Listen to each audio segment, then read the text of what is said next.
¿Cómo puede el ser humano justificarse delante de Dios? Vamos a hablar un poquito sobre ese tema en este video.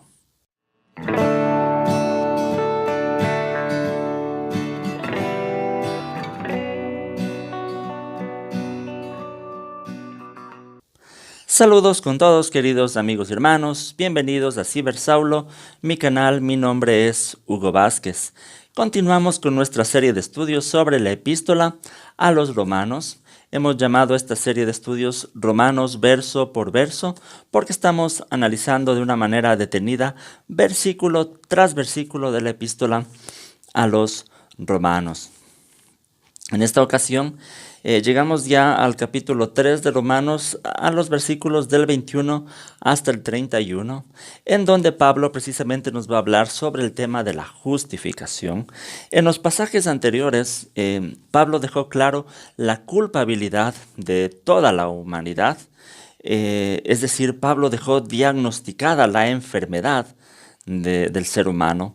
Ahora es como que pasa a hablar de la cura, porque siempre se debe hablar de la cura solamente una vez que se ha diagnosticado la enfermedad. Y eso es lo que el apóstol Pablo hace en esta sección. Entonces vamos a dar lectura de los versículos del 21 hasta el 26 del capítulo 3 de Romanos. Dice el texto: pero ahora, sin la mediación de la ley se ha manifestado la justicia de Dios, de la que dan testimonio la ley y los profetas. Esta justicia de Dios llega mediante la fe en Jesucristo a todos los que creen. De hecho, no hay distinción, pues todos han pecado y están privados de la gloria de Dios. Pero por su gracia son justificados gratuitamente mediante la redención que Cristo Jesús efectuó. Dios lo ofreció como un sacrificio de expiación que se recibe por la fe en su sangre, para así demostrar su justicia. Anteriormente, en su paciencia, Dios había pasado por alto los pecados, pero en el tiempo presente ha ofrecido a Jesucristo para manifestar su justicia. De este modo, Dios es justo y a la vez el que justifica a los que tienen fe en Jesús. Este pasaje del 21 al 26 del capítulo 3 es considerado por muchos como doctrinalmente el centro de toda la carta, ya que aquí Pablo explica claramente el tema de la justificación, que va a ampliar obviamente en toda la epístola, pero aquí lo concentra de una buena manera. Empieza el texto diciendo: pero ahora. Con estas palabras, Pablo comienza una nueva sección. Empieza dando a entender que una nueva era ha llegado, que ahora existe algo que no ha sido revelado en tiempos anteriores. Esto no quiere decir que la humanidad antes de Cristo no podía disfrutar de los beneficios de su muerte, sino más bien quiere decir que hoy se ha manifestado claramente todos los beneficios de la muerte de Jesús. Por eso dice: pero ahora, sin la mediación de la ley, se ha manifestado la justicia de Dios. Nuevamente se toma como punto central el tema de la ley. La idea es que lo que Pablo ya ha dejado claro en otras ocasiones, que por medio de la ley nadie puede ser justificado delante de Dios. Por eso dice: sin la mediación de la ley. En nuestro tiempo podríamos interpretar esto como sin la mediación de obras, sin la mediación de nada más. Ha llegado la justicia de Dios. No hay nada más que pueda servir como mediación más que la fe. Luego dice: de la que dan testimonio la ley y los profetas. De la justicia de Dios dan testimonio la ley y los profetas. Nuevamente Pablo vincula el Evangelio con el Antiguo Testamento, haciendo énfasis lo que ya hemos mencionado, que el Nuevo Testamento no está completo sin el Antiguo Testamento. Aunque no estaba visible todo esto en el Antiguo Testamento, pero ya hablaban, dice Pablo, los profetas de la justicia de Dios que se manifiesta en el Evangelio. Y dice: esta justicia de Dios llega mediante la fe en Jesucristo. Es decir, la justicia de Dios es imputada a los creyentes, a los seres humanos, por medio de la fe en Jesucristo. Sobre la fe ya comentamos en lecciones anteriores. Les puedo dejar una tarjetita de especialmente Romanos 1:17, en donde profundizamos más este tema. Y seguiremos profundizando más sobre el tema de la fe. Eso es muy importante. Por eso dice, a todos los que creen, de hecho no hay distinción. La justicia de Dios llega mediante la fe a todos los que creen. No hay distinción. Esta expresión también nos habla de la universalidad del Evangelio. A todos los que crean. Significa que la posibilidad de obtener esa justicia de Dios está al alcance de todos, que no hay distinción. Eso también era de alguna forma un duro golpe para el amor nacionalista que tenía el pueblo de Israel. Luego llega este verso muy conocido que dice, pues todos han pecado y están privados de la gloria de Dios. La realidad de que todos han pecado, Pablo ya lo dejó establecido desde los capítulos 1 y 2, ya dejó claramente, mostró claramente que todos los seres humanos somos pecadores.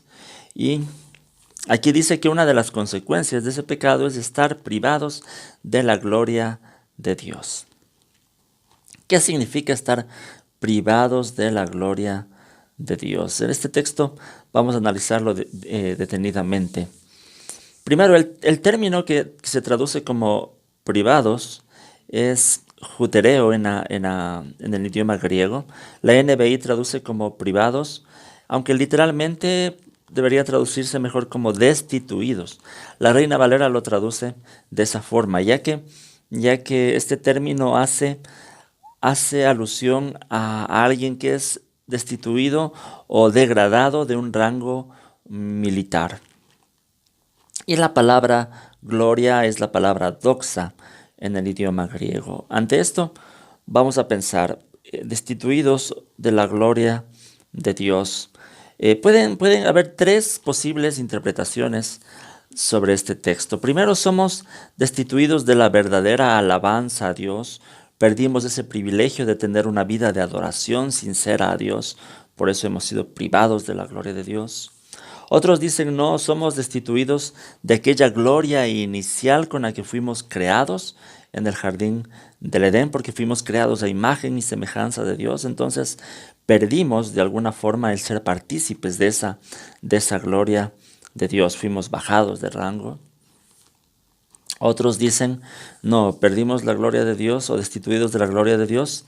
En el Antiguo Testamento especialmente la gloria de Dios era una imagen del Espíritu Santo. Entonces decir que fuimos destituidos de la gloria de Dios es decir que perdimos el Espíritu Santo, ya no habita con nosotros el Espíritu Santo. Hay estas tres posibles interpretaciones de este texto. Yo pienso personalmente que en las tres hay algo de verdad, porque todo esto pasó cuando el ser humano pecó. Y todo esto implica el haber sido destituido de la gloria de Dios. Avanzamos. Luego el apóstol Pablo dice, pero por su gracia son justificados gratuitamente mediante la redención que Cristo Jesús efectuó. Dios lo ofreció como un sacrificio de expiación. Este verso especialmente es muy importante para la doctrina cristiana, ya que nos encontramos con tres términos que se los debe analizar por separado, que son justificación, redención y expiación. Primero, justificación es esta figura jurídica por medio de la cual se declara justa a una persona delante de un tribunal. Dentro de la doctrina cristiana, la justificación se refiere al hecho de que por medio del sacrificio de Cristo, Dios nos declara a nosotros como justos, no por nuestra justicia, sino por la justicia de Jesús, cuando nosotros depositamos la fe en Jesús. Entonces, esto es la justificación. No significa que ya somos justos, pero sí de alguna forma significa que ya comenzamos a vivir como justos porque Dios nos ha justificado. Este es el primer término que se usa aquí, la justificación. Somos justificados gratuitamente y dice mediante la redención. El segundo término es redención. Esta palabra viene del idioma griego, del término griego apolitrosis, que literalmente se usaba para la compra de un esclavo. Y se refiere al hecho de que Jesús en su sacrificio en la cruz nos compró para Él. Y al hacernos parte de Él, por obvias razones, Él nos regenera, nos da una nueva vida, un nuevo nacimiento, una nueva vida que es solamente posible en Cristo. De ahí comienza este proceso de parecernos más a Jesús. Por eso, eso es lo que nosotros queremos dar a entender con redención, lo que Pablo nos quiere dar a entender con el término redención. Él nos ha redimido, nos ha comprado de una vida de esclavitud para vivir ahora una vida para Él. Y el tercer término que se usa en este texto es el término expiación, porque dice Dios lo ofreció como un sacrificio de expiación. Aquí tenemos que aclarar que la traducción de la NBI no es literal, ya que el término en el idioma griego es hilasterion, que literalmente significa propiciación. La Reina Valera traduce propiciación, no expiación, ya que este término en realidad lo que significa es aplacar la ira. Era un término muy usado en muchas religiones paganas también en ese tiempo, que se refería a tratar de aplacar la ira de los dioses, que se lo hacía por medio de ofrecer sacrificios y cosas semejantes. Muchas veces para los cristianos puede sonar un poco escandaloso, ya que es difícil para nosotros imaginarnos un Dios airado como los dioses de las otras naciones, de quien toque aplacar la ira por medio de sacrificios. Y muchos piensan que Pablo usa este término solamente por compararlo con el Antiguo Testamento, en donde el propiciatorio era la parte superior del arca del pacto, en donde se derramaba la sangre de los sacrificios. Por ejemplo, en Éxodo 25-22 dice: yo me reuniré allí contigo en medio de los dos querubines que están sobre el arca del pacto. Desde la parte superior del propiciatorio te daré todas las instrucciones que habrás de comunicarles a los israelitas. Sin embargo, debemos reconocer que el concepto de aplacar la ira de Dios no es antibíblico, pero tampoco es similar al de las naciones paganas, ya que el tema de la ira de Dios manifestándose sobre la humanidad ya lo analizamos en el capítulo 1. Además, en las naciones paganas, cuando se tenía que aplacar la ira de los dioses, se lo hacía por medio de sacrificios, incluso humanos. Pero en la fe cristiana, la única forma de aplacar la ira de Dios sobre el pecado fue por el sacrificio de Jesús, no por ningún mérito humano. Entonces no podemos hablar de un Dios que sea justo y santo, que no manifieste también una ira santa por el pecado. Entonces eso es importante mencionarlo, ¿no? Y estos aspectos que hemos analizado, la justificación, la redención, regeneración también, santificación y propiciación, todo esto es producto de la gracia de Dios. Es decir, Él siempre tuvo la iniciativa en todo esto por su amor. Sí, esto es siempre iniciativa de Dios. Y nuevamente Pablo dice que todo esto se recibe por la fe en su sangre. También este versículo es muy importante, ya que nos muestra que todo esto que hemos analizado tiene como punto de partida la fe en su sangre. Esta expresión fe en su sangre es una expresión simbólica para referirse en la confianza en el sacrificio de Cristo en la cruz. Luego dice Pablo, para así demostrar su justicia. También esto es importante porque cualquiera podría preguntarse, ¿cómo Dios es un Dios justo si solo perdona al culpable y no lo castiga? En Proverbios 17:15 dice: absolver al culpable y condenar al inocente son dos cosas que el Señor aborrece. Sin embargo, Dios muestra su justicia, ya que no solamente perdona el pecado, sino que también se efectuó el castigo correspondiente sobre Jesús. Entonces, este concepto vuelve al cristianismo más lógico con respecto al ser de Dios de lo que otras religiones pueden argumentar. Por ejemplo, en la fe musulmana, que también creen en la salvación por gracia de Dios, así lo afirman. Sin embargo, también dicen que para ser justificado delante de Dios se debe implorar su perdón por medio de todos sus rituales, como ya mencionamos el concepto de un Dios justo que no castigue el pecado, no es muy lógico ni consecuente con el concepto de justicia. Entonces, solamente en la cruz de Jesús se vuelve lógico el ser de Dios, efectuando su justicia y su amor, su perdón al mismo tiempo. Bueno, después Pablo pasa a analizar el capítulo 3, los versículos del 27 al 31, donde se hace también una defensa del tema de la justificación, y lo hace por medio de 3 preguntas. Vamos a leer primero el pasaje del 27 al 31. Pablo dice: ¿dónde pues está la jactancia? Queda excluida. ¿Por cuál principio? Por el de la observancia de la ley. No, sino por el de la fe. Porque sostenemos que todos somos justificados por la fe y no por las obras que la ley exige. ¿Acaso Dios es solo Dios de los judíos? ¿No lo es también de los gentiles? Sí, también es Dios de los gentiles. Pues no hay más que un solo Dios. Él justificará por la fe a los que están circuncidados y mediante esa misma fe a los que no lo están. ¿Quiere decir que anulamos la ley con la fe? De ninguna manera, más bien confirmamos la ley. Entonces, como conclusión, para resumir todo lo que expuso anteriormente, Pablo plantea estas 3 preguntas. Primero, ¿dónde pues está la jactancia? ¿Sí? Esta pregunta tiene que ver con esa tentación de sentirse orgulloso de sus propios méritos en la salvación. Y Pablo dice que esto queda excluido y no por la observancia de la ley, sino por la fe.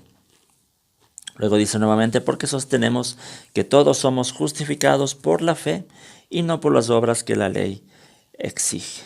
Nuevamente, una afirmación que confirma la doctrina cristiana de la justificación por la fe.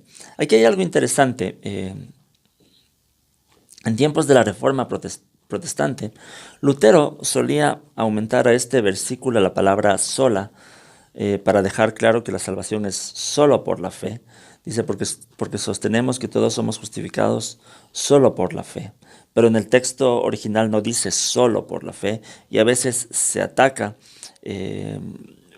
a Lutero. La teología católica muchas veces critica a Lutero por haber aumentado ahí la palabra sola.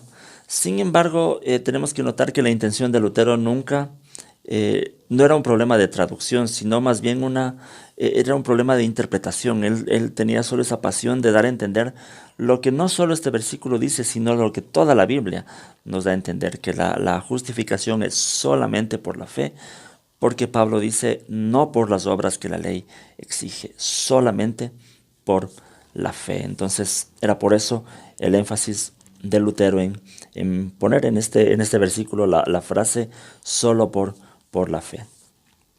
Otro asunto importante anotar aquí es que la fe se contrapone con todo mérito de obras. Es decir, la fe tampoco es algo de lo que nosotros podríamos jactarnos, ¿sí? La fe no es un mérito humano del cual podemos sentirnos orgullosos. La fe solamente es reconocer, precisamente con humildad, que no existe nada en el ser humano que pueda ser aceptado por Dios. Es simplemente aceptar con agradecimiento el mérito, lo que Jesús ya hizo en la cruz por nosotros. Bien, la segunda pregunta que Pablo plantea ¿es acaso Dios solo Dios de los judíos? ¿No lo es también de los gentiles? También tiene que ver con el orgullo racial que tenía el pueblo de Israel, a lo cual Pablo afirma que Dios es un Dios tanto de judíos como de gentiles, y que a los unos y a los otros los justifica por medio de la fe. Eso es muy importante. Luego, la tercera pregunta que plantea Pablo es: ¿quiere decir que anulamos la ley con la fe? Anteriormente ya comentamos que el propósito de la ley era precisamente guiar al ser humano a reconocer que se necesita la salvación de Dios. Pero ¿Qué quiso decir Pablo al mencionar que por la fe confirmamos la ley? Ante esta inquietud hay algunos comentaristas que piensan que cuando se usa la expresión la ley, no siempre se refería solamente a la Torá o el Pentateuco o a los libros de la ley, sino que en muchas ocasiones era una expresión que se refería a todo el Antiguo Testamento. Y esto tiene mucho sentido, ya que en el siguiente capítulo, vamos a ver en el capítulo 4, el propósito de Pablo es mostrar cómo en el Antiguo Testamento también los hombres de Dios fueron justificados solamente por la fe y no por las obras. Entonces, de esta manera, la justificación por la fe confirma lo que ya decían las Escrituras en el Antiguo Testamento. Bien, hasta aquí todo este tema de la justificación por la fe. Las próximas lecciones seguiremos analizando más de esta epístola a los romanos. Muy bien, déjenme sus comentarios, déjenme sus dudas, sus preguntas. No sé si les parece que es mucha información para un solo video. Podemos trabajar un poquito en hacer videos más cortos, pero déjenme ustedes sus comentarios para ver para saber qué piensan. Me gusta estar en contacto con ustedes. Búsquenme en las redes sociales como Cibersaulo, Facebook, Twitter, Instagram. Tengo en el Facebook un grupo que se llama Estudios Bíblicos Cibersaulo, donde también estamos compartiendo cosas muy importantes. Tengo mi blog que es cibersaulo.net.